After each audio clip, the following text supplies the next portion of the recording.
Ok, merci aux participants qui nous rejoignent actuellement. Donc, je vous rappelle que on prendra vos questions par le chat, hein, et on vous demande simplement pour qu'on garde la meilleure bande passante possible et qu'on n'ait pas de bruit qui parasite l'exposé, de bien penser à fermer votre son, votre micro. On va démarrer donc après ces difficultés de réglage technique et autres. On va démarrer. Je suis vraiment très heureuse d'accueillir Laurent Trémillier, qui est DSI de la PHP, Éric Lenné et Bruno Gauthier, qui sont biologistes et animateurs de la SFIL, la Société française de l'informatique de laboratoire, pour ce webinaire. Éric Lenné, donc le président de la SFIL, va commencer par nous présenter l'association en introduction. Et Bruno Gauthier restera avec nous. Donc, Bruno Gauthier est trésorier de l'association SFIL et surtout impliqué au quotidien dans SIDEP, donc le système d'information dépistage, dont il est question ce matin. Bruno Gauthier sera avec nous pour l'ensemble du webinaire, qu'il va co-présenter avec Laurent Trémillier, qui est maître d'œuvre du projet. Alors, pourquoi SIDEP? C'est juste un des systèmes d'information qui a été développé ou soutenu par les pouvoirs publics à l'occasion de la pandémie. Il y a plein d'autres outils dont on aurait pu vous parler. Un outil très connu qui est une app de traçage des cas contacts, mais qui a fait couler beaucoup d'encre. Moi, j'ai eu envie qu'on explore SIDEP et que ça vous soit présenté parce que c'est emblématique pour plein de raisons: le délai de réalisation, l'évolution, la complexité du projet, la mobilisation de toute catégorie de personnes, de compétences, d'organisation. Donc, vous allez voir ça tout au long de cette présentation. Juste un ou deux petits verbatims avant de laisser la parole à nos invités, à nos orateurs, que je remercie vraiment chaleureusement d'être là ce matin. Bruno Coignard, qui est directeur du département des maladies infectieuses de Santé publique France, donc un gros utilisateur de ce système d'information, avait déclaré à l'occasion d'un autre webinaire auquel j'assistais: c'est un système dont j'avais rêvé depuis 15 ans, carrément. Et Dominique Pont, qui est responsable ministériel de la stratégie numérique en santé, nous avait dit en juin à l'occasion d'une conférence: il faut bien se rendre compte à quel point c'est un exploit, un projet inédit en France, une véritable première en matière de partenariat public-privé. Donc, vous allez comprendre tout ça au fil de l'exposé. Donc, je vous rappelle de fermer vos micros, d'utiliser le chat pour nos échanges. Et merci à Éric Lenné de nous dire un mot. Qu'est-ce que la SFIL? Quelles sont vos activités? À vous, Éric Lenné. Merci Dominique. Eh bien, effectivement, pour ceux qui ne la connaissent pas, la SFIL, c'est la Société française d'informatique de laboratoire. C'est une association qui regroupe des éditeurs de logiciels de laboratoire, des représentants des laboratoires, qu'ils soient publics ou privés, et des représentants d'entreprises de conseil dans le domaine de la biologie médicale. C'est bien sûr une association qui veille à son indépendance vis-à-vis des différents acteurs du secteur. Et dans l'État, elle vise à contribuer à l'accélération du virage numérique avec des partenaires. Alors, la SFIL travaille en partenariat avec, d'une part, des institutionnels, l'ANS, ex-ASIP, la CNAM, la CNIL, la DGS, le COFRAC, les ordres, avec des éditeurs de logiciels de laboratoire et aussi des éditeurs de logiciels de cabinets médicaux ou d'établissements hospitaliers et des industriels du diagnostic. Nous travaillons aussi avec d'autres associations, en lien avec d'autres associations comme Interop Santé, l'association des diabétiques de France aussi, et puis en liaison avec d'autres structures, en particulier, là je la cite en dernier, mais ce n'est pas la moindre, l'assistance publique des hôpitaux de Paris. Voilà. Et aussi les syndicats de biologistes. Parmi les activités de la SFIL, effectivement, il y a principalement des groupes de travail et des formations. Les groupes de travail, ça a été l'élaboration d'un code de conduite sectoriel dans le cadre du RGPD, qui est soumis à la CNIL. C'est la participation à la structuration des données, en particulier l'élaboration d'un jeu de valeur LOINC, circuit de la biologie avec l'ANS. C'est tout ce qui concerne la force probante et son référentiel, les flux de données des laboratoires en général, les chartes sur les connexions des automates. Et puis aussi, puisque on voit se développer les objets connectés en santé, il y a un groupe de travail qui s'intéresse à ce secteur. Voilà. Hein. En ce qui concerne les actions de formation, ben, nous avons l'année qui vient, qui a été une année un peu particulière. Enfin, l'année 2020, on sait tous, a été une année un petit peu perturbée. Nous avons participé à des formations sur le RGPD et sur la structuration des comptes rendus de biologie et les terminologies logiques. Voilà. Et je Ok. vous remercie de m'avoir laissé présenter la SFIL et je vous rends la parole. Ok. Merci beaucoup, Eric. Non, non, mais c'était important. Et puis, de toute façon, on a vu à quel point c'était important l'action des biologistes prend une valeur particulière en temps de pandémie, mais elle est de toute façon au quotidien une action que l'ensemble de l'écosystème santé connaît bien. Et puis, en termes de système d'information et de e-santé, je disais tout à l'heure tout l'intérêt de parler de CIDEP. Il y avait un autre intérêt plus général que nos interlocuteurs vont peut-être nous redire tout à l'heure, qui est le fait que la biologie a besoin d'un système d'information ouvert sur tous les autres systèmes et qui communique avec tous les autres systèmes d'information de l'écosystème e-santé. Et donc, pour cette raison, en plus, ce que nous allons écouter et découvrir là à partir de maintenant prend vraiment encore plus de sens. Alors, je vous laisse la parole et j'interviendrai juste pour vous mettre des petits mots par chat si nécessaire, mais pas forcément vous interrompre. Laurent Tréluyer et Bruno Gauthier. C'est moi qui vais démarrer. Donc, Bruno Gauthier, je suis trésorier de la SFIL et biologiste. Donc, et j'ai participé dès le départ au projet CIDEP, donc, qui est le système d'information de dépistage populationnel. Alors, pour vous remettre un peu dans le contexte, début janvier, on identifie une nouvelle épidémie en Chine. Ça nous semblait un peu loin. On se disait que, bon, comme d'hab, on n'allait pas être touché. On en avait déjà eu 2 avant. On avait eu le SARS, qui avait essentiellement touché le pays asiatique et qui était nous avait très peu touché. On avait eu la grippe aviaire, c'est pareil. On avait fait beaucoup de bruit autour, mais ça avait eu quasiment aucun impact en Europe. Et puis le 11 mars, quand même, l'OMS qualifie l'épidémie de pandémie. Et le 17 mars, la France est confinée. Avec, comme vous vous en souvenez, une saturation des services hospitaliers essentiellement dans l'Est et un petit peu en région parisienne. Et donc, il y a un certain nombre d'hôpitaux qui se sont mis à réfléchir et à travailler sur le déconfinement. Et notamment, leur problématique, c'était comment enregistrer les patients au moment du prélèvement.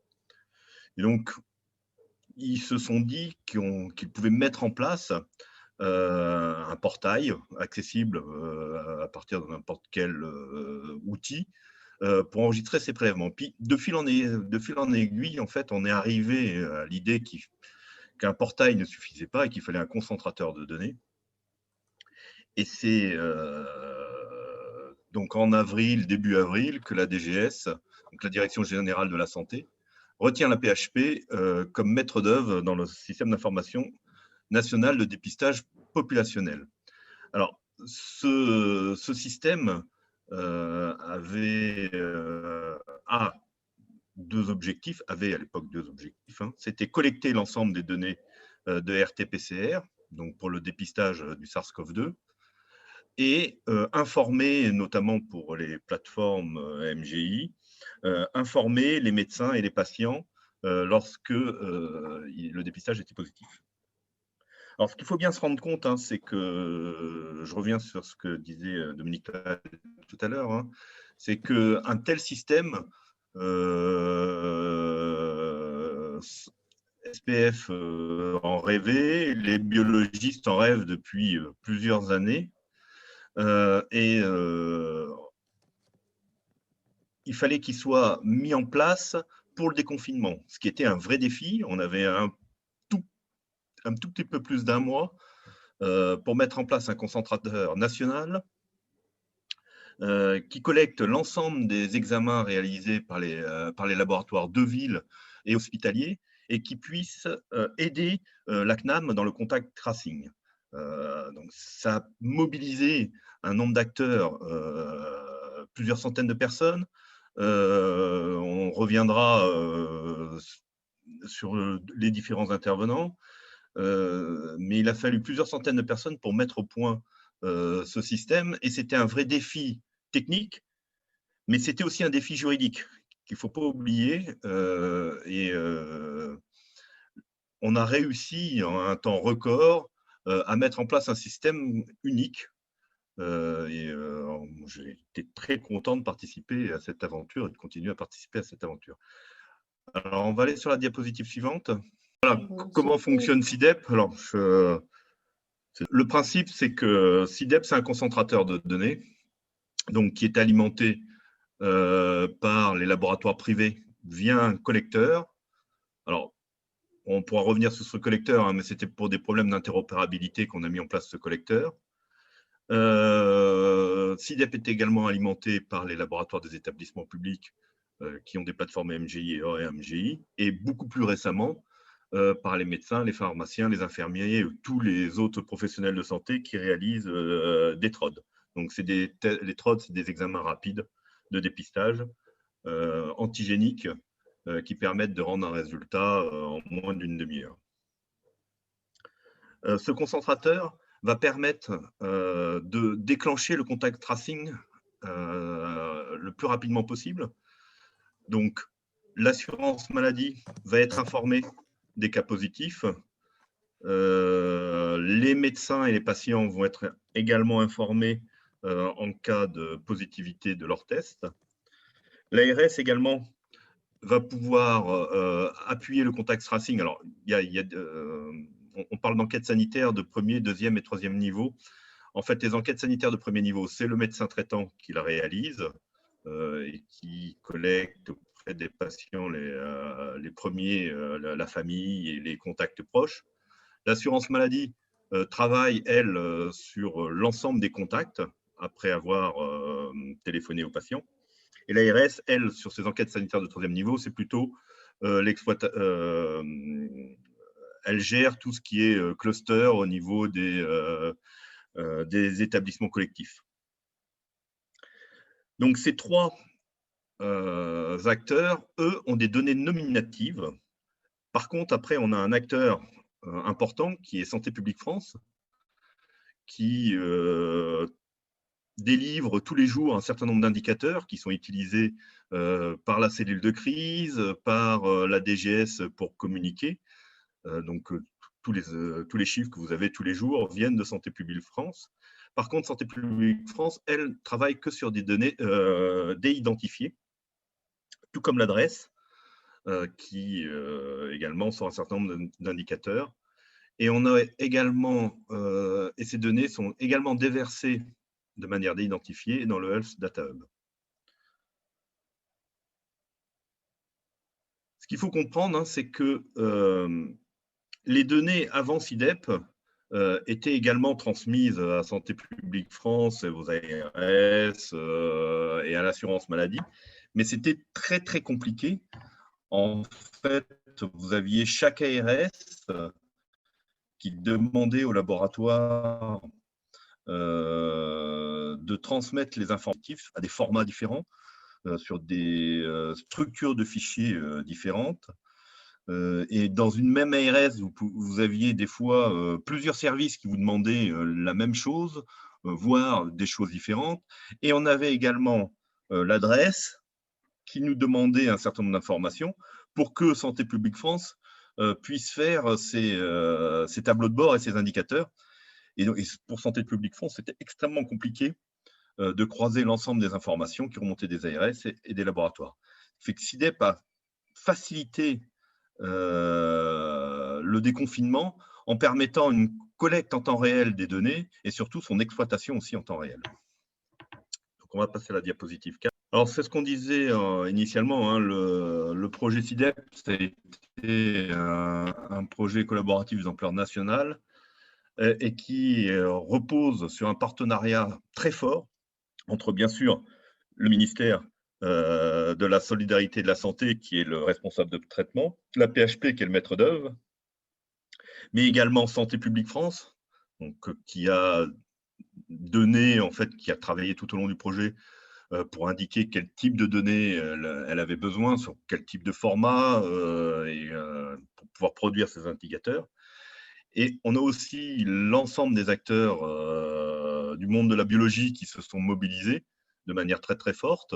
Donc c'est les éditeurs, bien sûr, parce que sans eux, rien n'aurait pu faire, mais les acteurs aussi, donc les biologistes, se sont fortement mobilisés. Et pour accompagner cette maîtrise d'ouvrage, il y avait un certain nombre d'acteurs qui étaient présents, dont notamment la SFIL, Capgemini, l'ANS, Interop Santé. Donc Interop Santé, pour ceux qui ne connaissent pas, c'est une association qui travaille et qui définit tous les flux de communication entre systèmes d'information de santé. Et l'ANSSI, qui a pas mal travaillé aussi sur la sécurité de SIDEP. Diapositive suivante, s'il vous plaît. Donc, la chronologie de SIDEP, ça a été lancé alors, si je me souviens bien, on a été déconfiné le 13 mai ou le 15 mai, et ça a été lancé le 17 mai, je crois. Bon, on va passer directement sur la diapositive suivante, qui sera plus simple à... Voilà. C'est ça. On a été déconfiné le 11 mai et SIDEP a été lancé officiellement le 13 mai.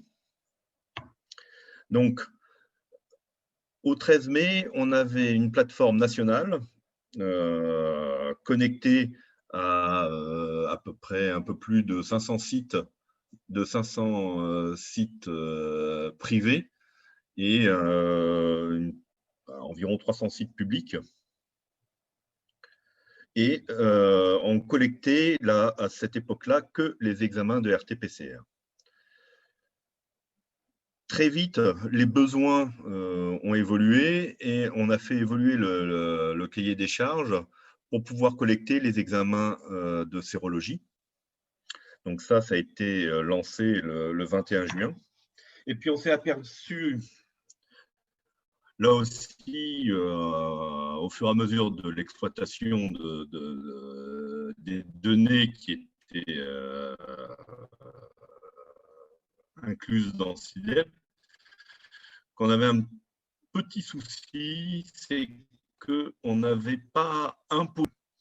Et donc, en fonction des transmetteurs, on pouvait avoir le finesse géographique ou le finesse juridique. En sachant qu'il y a des laboratoires qui ont une couverture nationale, c'était très compliqué derrière pour les enquêteurs et pour Santé publique France de faire des indicateurs fins au niveau de la commune.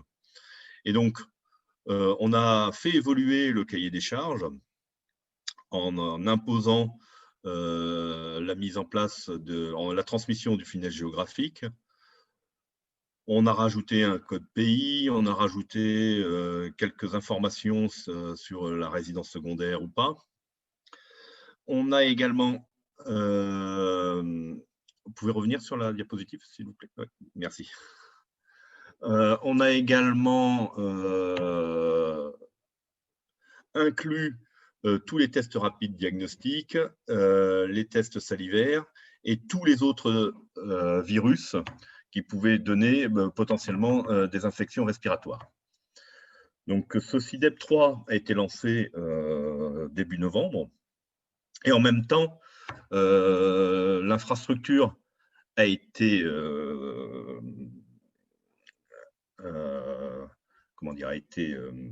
boostée pour pouvoir accepter 500 000 tests par jour. Ensuite, là encore, la stratégie de dépistage a évolué et on a décidé de s'appuyer également sur les tests rapides antigéniques. Et donc là, on a fait évoluer là aussi SIDEP. Alors, pas sur la partie technique, mais par contre, on a ouvert la plateforme de préanalytique en fait, qui permettait d'enregistrer les patients et d'enregistrer les résultats d'examen aux autres professionnels Cette plateforme a été lancée au 16 novembre et aujourd'hui est sorti le décret euh, citant les professionnels de santé capables de se connecter à SIDEP et de transmettre des résultats. On va passer à la diapositive suivante. Alors, je peux répondre à une ou deux questions là, qui, pendant ce temps-là. Oui, Et effectivement. vous verrez dans les slides, puisqu'on a derrière. Alors, il n'y a pas de consentement du patient, puisque c'est en fait, il y a une obligation dont vous voyez vers SIDEP. Je vais répondre à la question quand même à celle-là, mais Oui. vous verrez dans la slide d'après comment on passe au niveau du RGPD. Donc, il y a une coût du consentement du patient. Donc, il n'y a pas de consentement du patient, sauf pour l'utilisation de ces données dans le cadre du Health Data Hub. Donc, il y a un formulaire capacité d'opposition à l'utilisation de ces données dans le cadre du Health Data Hub. Et les données, et vous verrez tout à l'heure, on va l'expliquer, que les données sont détruites au bout de 3 mois. Donc là, on n'a pas, par exemple, on n'a plus de données du mois de juin. Et donc, tous les jours, on passe une moulinette pour effacer les données qui ont plus de 3 mois. Comment fonctionne le SIDEP au quotidien? Donc, il y a des données. Hein, donc, vous voyez les données nominatives, puisque nom de naissance, date de naissance, téléphonie mobile, etc. Avec des données qui nous permettent d'identifier le patient et surtout de le contacter. Pour que le contact tracing puisse se faire donc avec l'adresse mail et le téléphone. L'INS, en fait, on va le rechercher après. Donc, il y a les données concernant le prélèvement et son origine, donc le numéro du médecin traitant, du médecin préleveur, si c'est médecin prescripteur, il faut m'enlever les dates et heures de prélèvement, l'identifiant national RPPS, et puis tous les éléments sur la partie résultat du test. Voilà, donc elles sont avec une cinématique, hein, puisque vous l'avez vu tout à l'heure, il y a bien effectivement au début un recueil des données par on va dire, les différents laboratoires, envoie dans CITEP, et nous on renvoie vers nos clients qui sont les ARS, l'assurance maladie pour tout ce qui est contact tracing, Santé publique France et donc l'adresse pour tout ce qui est suivi, et le SData Hub, depuis pas très longtemps d'ailleurs, pour la recherche. La diapositive suivante. Ce que vous pouvez peut-être nous dire, Laurent, c'est que le ministère est responsable du traitement de données et vous le sous-traite à la PHP. Non, le traitement de données, il est clairement au niveau du ministère, ça ne se sous-traite pas, hein, il n'y a pas de sous-traitance d'un traitement de données. Le responsable du traitement de données est bien effectivement le ministère. Il n'y a pas de co-traitement de données, il n'y a pas de choses comme ça. Donc, comme je le répète, les données sont conservées uniquement pour une durée maximum de 3 mois. Donc là, on ne modifie pas, on détruit vraiment les données, donc, et c'est contrôlé, puisqu'on a des contrôles réguliers par la CNIL qui vérifie que les données sont bien détruites. Les patients ont effectivement un droit d'accès, de rectification, de limitation à SIDEP, et le droit de se poser la réutilisation des données les concernant afin de recherche. Pour nous, au niveau des garanties de traitement, on a une homologation référentielle générale de sécurité. Donc, c'est dans le cadre des règles pour tout ce qui est on va dire, données de santé qui sont mises à disposition. La PHP est certifiée hébergeur de données de santé et on a fait une analyse d'impact relative à la protection des données. Alors, voilà, donc il y a 300 gigas de base de données, ne contient que 3 mois glissants de données stockées. Donc, vous voyez le nombre de laboratoires qui sont connectés. On a à peu près 4400 laboratoires qui sont connectés avec les GHT, etc. Et il y a un peu plus, au 13-11, il y avait 2 558 000 tests réalisés, traités par SIDEP sur une semaine, qui était la semaine du 2 novembre, en sachant qu'il y a un peu moins de vrais tests, puisqu'il y a des fois des tests où il y a des modifications, et donc on a 2 messages par test. Alors, suivante. Donc, au niveau national, donc j'ai dit 4407 laboratoires. Vous voyez l'évolution des courbes qu'on a eues. On a eu une très forte augmentation au mois d'octobre, hein, qui nous a un peu surpris, posé quelques petits problèmes techniques, mais voilà, donc on a pu assumer, on va dire, cette augmentation très forte.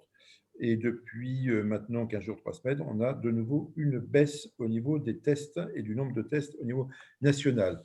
Et à gauche, vous avez un tableau représentant le nombre de laboratoires connectés. La suivante.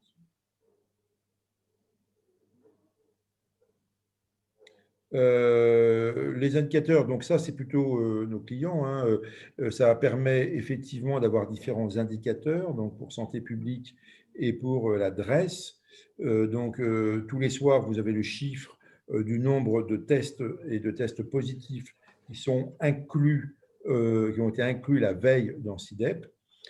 3 jours après, avec un décalage de 3 jours plus tôt, la Santé publique France publie sur son site Géode l'ensemble des résultats des tests sur toute la France avec des données au niveau régional, départemental et maintenant sur les métropoles, les grandes métropoles de grandes villes pour effectivement travailler au mieux et donc pour que les épidémiologistes puissent voir l'ensemble des données. Il y a donc calculé par Santé publique le taux d'incidence, hein, donc le nombre de personnes positives ramenées à la population, le taux de positivité et le taux de dépistage. L'ensemble de ces éléments-là sont mis à disposition par Santé publique. L'adresse fait d'autres études sur complémentaires à Santé publique sur pareil, les taux de dépistage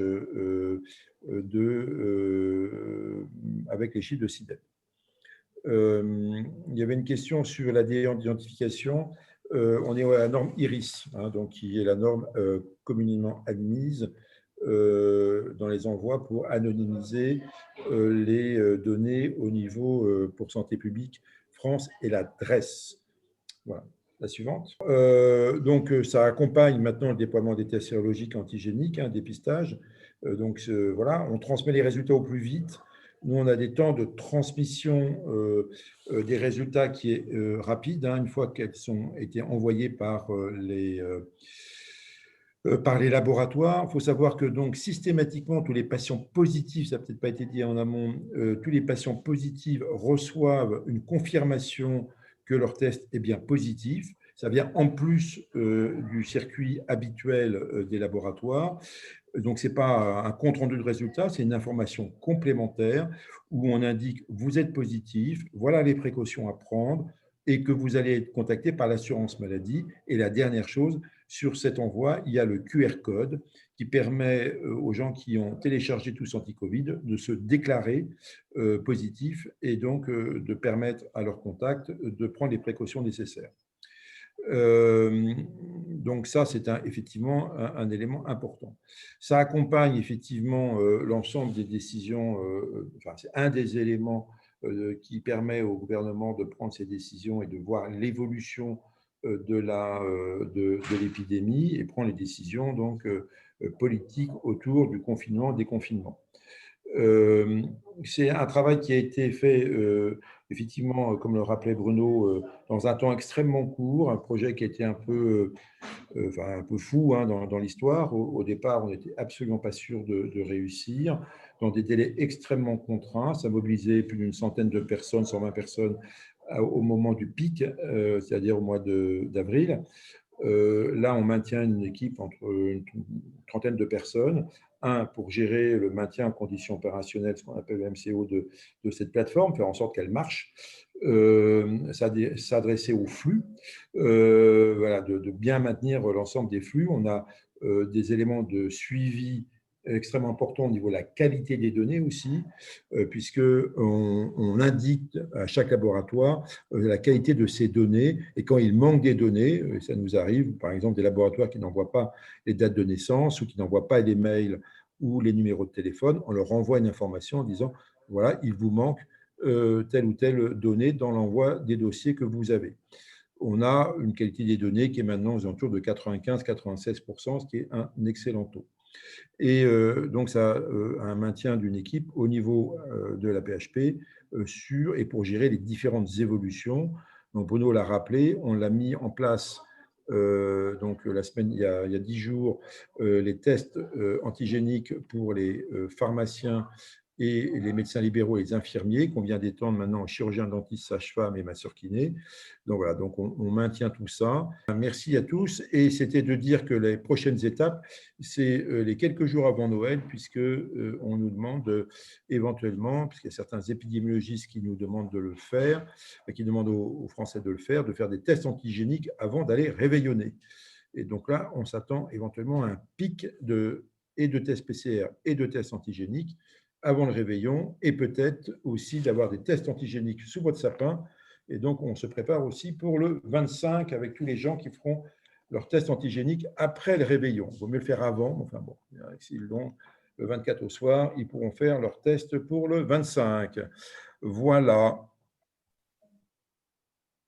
Oui, j'active le micro. Merci beaucoup à tous les deux pour cette présentation, pour ces explications. Donc, vous parliez de l'importance de la qualité des données et en plus, peut-être vous pouvez nous dire un mot, ce sont des données, pour ce qui est des données pseudonymisées, qui sont disponibles en open source, qui sont travaillées par tous les acteurs qui souhaitent faire des suivis et qui en plus en emparer. Oui, il y a donc le ministère met un jeu de données en open source à travers CIDEP, donc là dans un format encore plus anonymisé qui permet effectivement, il y a pas mal de personnes qui exploitent les données de manière différente. Donc c'est sur le site Open Data où une partie des données de CIDEP sont à disposition. Ok. Il y a un autre élément, vous pourriez peut-être nous expliquer, c'est les raisons pour lesquelles la PHP a été choisie pour maître d'œuvre. Et si vous êtes parti de zéro ou si vous avez utilisé une infrastructure technologique ou un début d'infrastructure technologique. Je crois qu'il y avait déjà un élément qui était disponible, enfin vous avez utilisé un élément technologique avec MIPS. Oui, en fait, on est parti, c'est un peu les poupées russes, hein, notre projet, c'est-à-dire que comme 18 autres CHU, nous avons reçu en dotation au mois de mars des analyseurs de PCR haut débit, donc avec une marque chinoise qui s'appelle MGI, donc qui était capable chacun de faire 2000 tests par jour. Donc la PHP a été dotée de deux comment dire, extracteurs. Donc, il a fallu qu'on équipe, d'un point de vue informatique, cette plateforme. Et on a pris la décision de repartir effectivement du logiciel qu'on connaissait bien, qui était Glimpse, que nous avions, et de mettre une base séparée au niveau de Brousset, où on a installé nos extracteurs. Pour la diffusion des résultats, on a pris la décision de prendre leur produit, le serveur de résultats qui s'appelle toujours CyberLab. Les autres CHU, les 18 CHU, dans le cadre d'une réunion qu'on a dans le cadre de la conférence des DSI de CHU, on a partagé et il est paru intelligent que finalement les autres CHU s'appuient sur notre serveur de résultats. Et donc, c'était suggéré par le DSI des Hospices civils de Lyon. Donc, on a opéré pour l'ensemble des CHU qui avaient du MGI. Donc ça a déjà dimensionné un peu notre projet de manière beaucoup plus importante parce qu'on devenait centre de service pour les autres CHU. Et puis, effectivement, la troisième étape, c'est le ministère nous a demandé de devenir le serveur de résultats, non pas pour les 18 CHU, mais pour l'ensemble des laboratoires privés. Et quand j'ai accepté ça, en fait, je n'ai pas compris dans quoi on se lançait, mais bon, voilà, c'est pour ça que si on comprend avant, si on étudie tout ça avant, on dit non. Là, j'ai dit oui. Voilà. D'accord. J'étais fatigué à ce moment-là, mais j'ai dit, ben voilà, et je trouvais que mes équipes n'avaient pas assez bossé pendant le confinement, les premières périodes. Donc voilà, donc non, ça a été un très beau challenge. On a eu beaucoup de chance aussi parce que il y a eu une qualité de la relation avec notre maîtrise d'ouvrage, hein, avec la délégation nationale numérique de santé, donc Raphaël Beaufray, Laura Le Tourneau, la DGS chez l'Herpinière, tout ça, on a vraiment travaillé en toute très forte collaboration, évidemment Bruno aussi, hein, qui nous a beaucoup aidé, et avec nos éditeurs, puisqu'on a 3 éditeurs, on a Dédalus, qui s'occupe finalement du concentrateur des laboratoires privés à travers BioCovid et qui nous envoie après les données. On a donc MIPS qui s'occupe de la plateforme CyberCovid et de concentrer aussi toutes les données qui viennent du public, et Novacom qui nous a aidés pour faire le postier entre tous ces acteurs, hein, tout simplement, orienter les flux, faire les contrôles qualité, etc. Et il y a eu une qualité de la relation, une qualité du travail entre tous ces acteurs qui a été extrêmement importante. On a travaillé 7 jours sur 7, hein, on faisait 2 réunions par jour, samedi, dimanche compris. Je crois que le dimanche, on n'avait qu'une seule réunion, mais c'était vraiment l'exception, et encore. Donc, on a vraiment bossé ensemble. Ça a été un projet difficile, mais voilà, intéressant d'un point de vue projet, d'un point de vue implication des uns et des autres. Voilà, donc ça a été un beau projet là-dessus. On a beaucoup été aidé aussi par beaucoup d'acteurs. C'est l'intérêt de faire ces projets nationaux. On a eu évidemment l'ANSSI qui nous a aidé sur la partie sécurité et vraiment en accompagnement. La CNIL, alors qui évidemment a posé les règles, qui est venu nous contrôler. On a eu 2 fois 2 jours de visite de la CNIL et on en a une autre prévue, mais dans un esprit voilà, d'attention autour de ça. Et la dernière chose, pourquoi la PHP? Donc c'était à cause de ça, mais je crois que le fait que les données de santé soient dans un environnement d'établissement, de professionnels, est un élément aussi qui a rassuré et qui peut rassurer les patients et l'ensemble des professionnels. On n'est pas une SS2I, voilà. Alors avec ses qualités et ses défauts, hein, mais on n'est pas une SS2I là-dessus. Et la deuxième chose, c'est que moi, j'ai une équipe au niveau des systèmes de gestion laboratoire qui est importante. Hein, j'ai 25 personnes sur ce domaine-là. Et donc, on a pu très, très vite mobiliser ces personnes qui ont une excellente connaissance de tout ce qui est laboratoire. Donc, voilà, c'est les deux. Je pense que c'est les éléments qui ont permis à ce projet-là de réussir. Je ne suis pas certain qu'on ait pu réussir voilà, dans d'autres conditions. Voilà. Merci Laurent. Bruno, vous voulez ajouter quelque chose? Ou moi j'ai envie de vous ajouter Oui, quelque chose, mais de je vous peux entendre juste parler pour compléter. d'interopérabilité par la suite. Je vais vous en parler justement. C'était pour compléter en fait. Pour compléter ce que disait Laurent, c'est vrai que on a été, pour que le projet réussisse, il fallait être extrêmement pragmatique et donc s'appuyer sur des éléments qui étaient déjà fonctionnels. C'est ce qu'on a fait, hein, et donc je ne sais pas si vous vous souvenez du schéma de CIDEP, mais au niveau des laboratoires de ville, on a utilisé un collecteur alors, qui était fourni par Dédalus, qui s'appelle BioCovid, mais son nom commercial, c'est BioServer. Et en fait, cet outil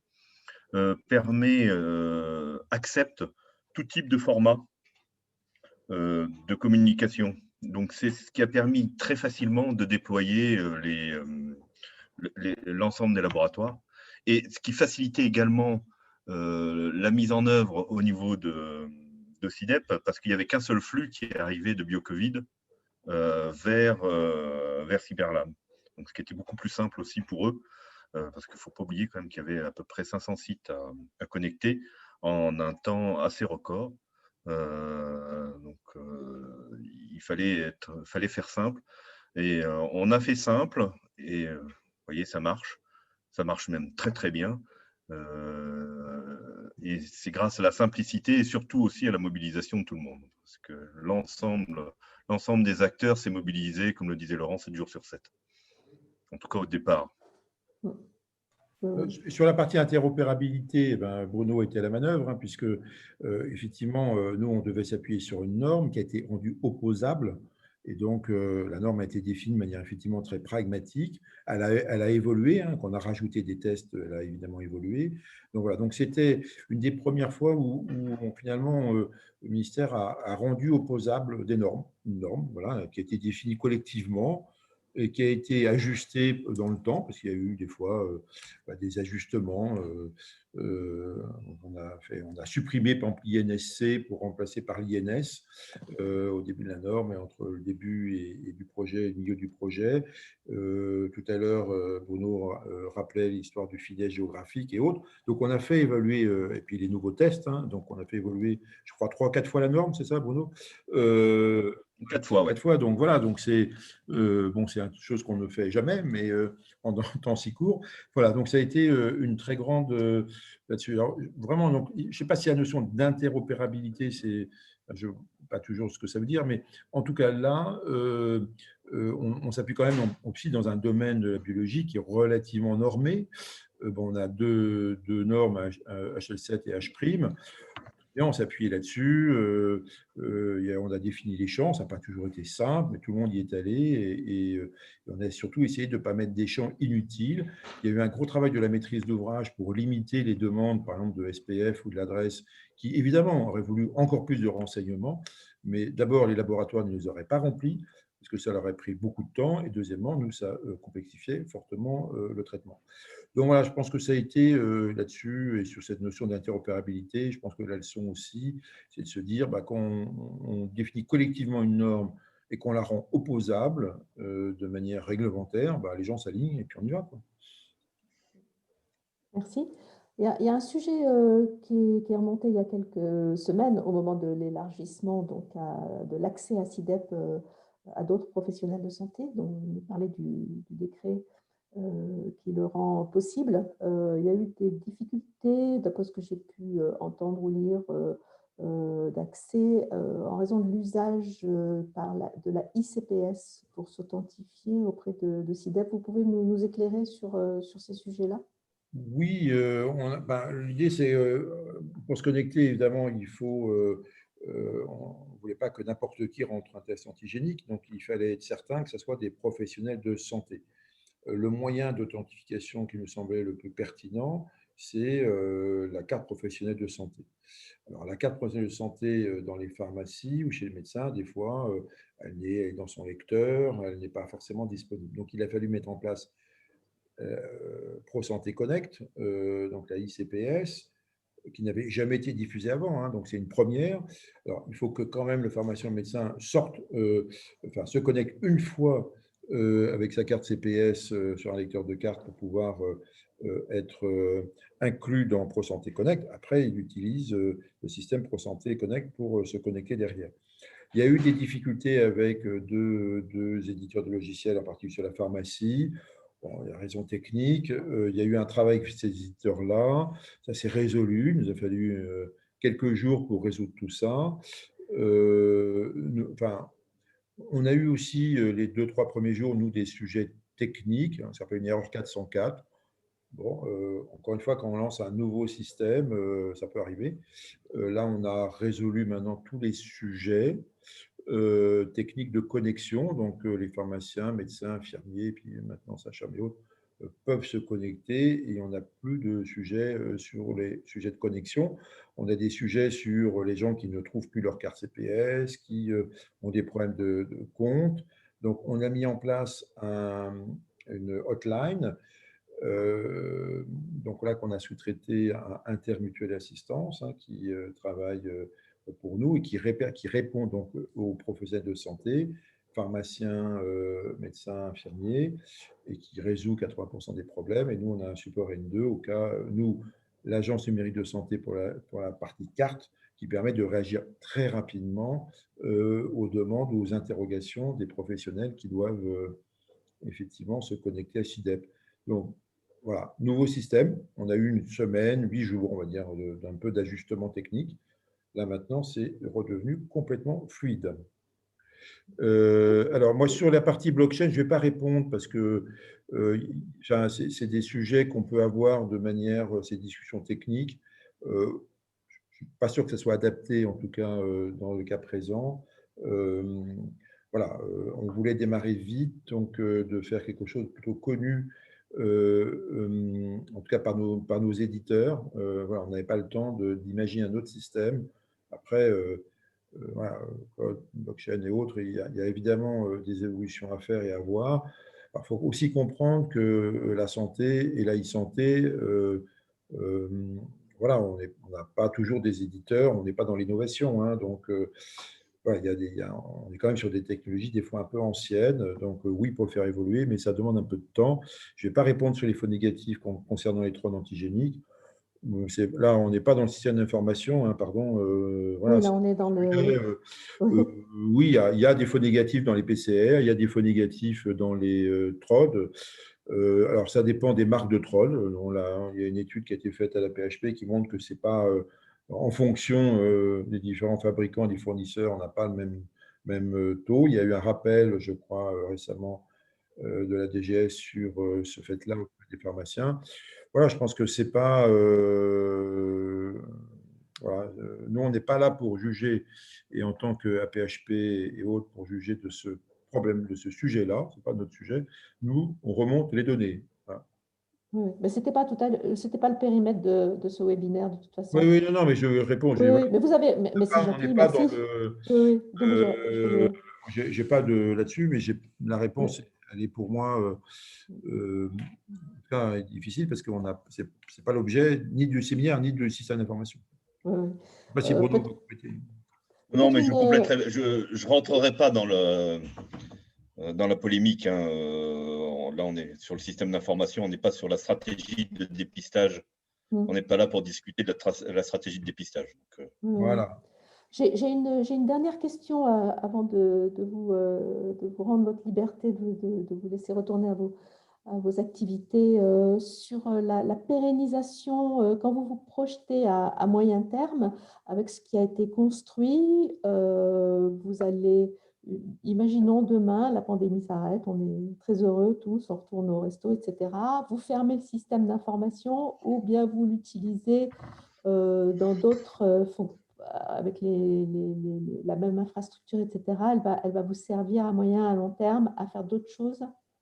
Alors, nous, puisque c'est un marché public entre la PHP et la DGS, hein, dans le cadre de la loi d'urgence sanitaire, nous, notre contrat s'arrête au mois de mai. Oui. Donc, factuellement, contractuellement, il s'arrête au mois de mai. Il y a des réflexions au niveau de la DGS pour pérenniser un tel système sur déclaration de maladie obligatoire, sur d'autres sujets. Voilà. Mais on n'est pas du tout sûr que ce soit la PHP qui opère pour deux raisons. Enfin, nous, on est d'abord une des sites de la PHP, hein, donc notre vocation, c'est de travailler pour le compte de la PHP. Il y a d'autres agences nationales ou autres qui sont faites pour faire des projets nationaux. Ce n'est pas notre vocation, en tout cas, ce n'est pas dans mes objectifs. Voilà. Donc, on verra. Je sais qu'il y a une étude en cours. La DGS a lancé une mission là-dessus. Voilà, donc, ça fait partie mais c'est vraiment à la Direction générale de la santé de répondre. Après, faut pas confondre. On a fait vraiment un système d'information adapté à un problème de santé publique particulier. On n'aura pas le même, voilà, demain matin, et les autres questions ne sont pas les mêmes. Donc, ça ne sera certainement pas le même système d'information. Après, on a appris beaucoup, en termes de système d'information, on a beaucoup appris lors de cette crise. On a aussi investi, on a beaucoup appris, beaucoup développé de choses. Donc, il y aura des leçons à en tirer. Voilà, l'avenir, on est en train de le construire actuellement avec des décisions qui, je pense, seront plutôt au mois de janvier. Nous, on est prêt, enfin, on est en train de se préparer techniquement pour transférer CIDEP à un autre organisme, ce qui ne nous choquerait absolument pas. Merci Laurent. Bruno, vous voulez ajouter quelque oui, chose par pour rapport à compléter, la… oui, moi, en tant que biologiste, j'aspire à ce que un outil équivalent à CIDEP perdure. C'est évident. C'est quelque chose qu'on attendait depuis très longtemps. Il ne faut pas oublier qu'il y a énormément d'agences qui demandent aux laboratoires de leur transmettre un certain nombre de données, souvent sur des formats qui sont différents, souvent non structurés, donc difficilement exploitables pour l'ensemble des acteurs. Donc oui, moi j'espère que ce système va perdurer. À minima, on le voit bien, parce qu'on aura d'autres pandémies, il ne faut pas se leurrer, ça arrivera encore. Il faut qu'on ait un système dormant qu'on puisse réveiller immédiatement lorsqu'une pandémie arrive. mais j'espère qu'on pourra utiliser ce système pour d'autres pathologies. On a beaucoup parlé des maladies à déclaration obligatoire, mais pas que. On pourrait travailler sur la plombémie, sur le suivi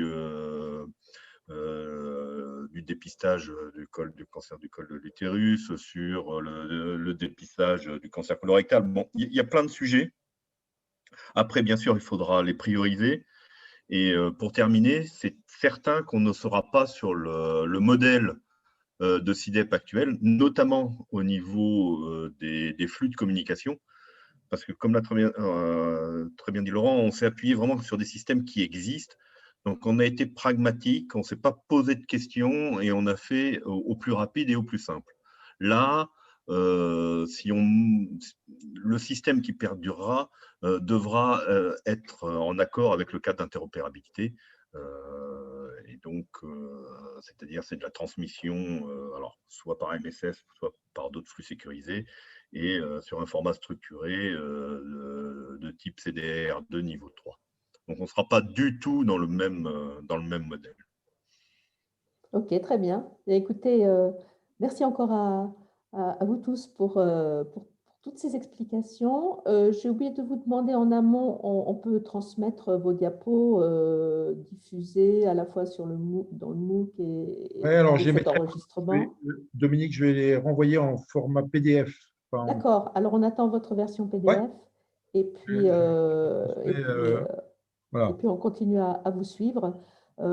Écoutez, bonne fin de journée, bonne continuation à tous et à une prochaine fois. Désolée encore pour les difficultés techniques. Pour tous ceux qui nous ont rejoints en route, vous pourrez retrouver la diffusion et donc le support PDF dans le contexte du MOOC e-santé. Merci à vous tous. À très Merci. bientôt. Merci. Bonne journée. Au revoir. Au revoir. Merci.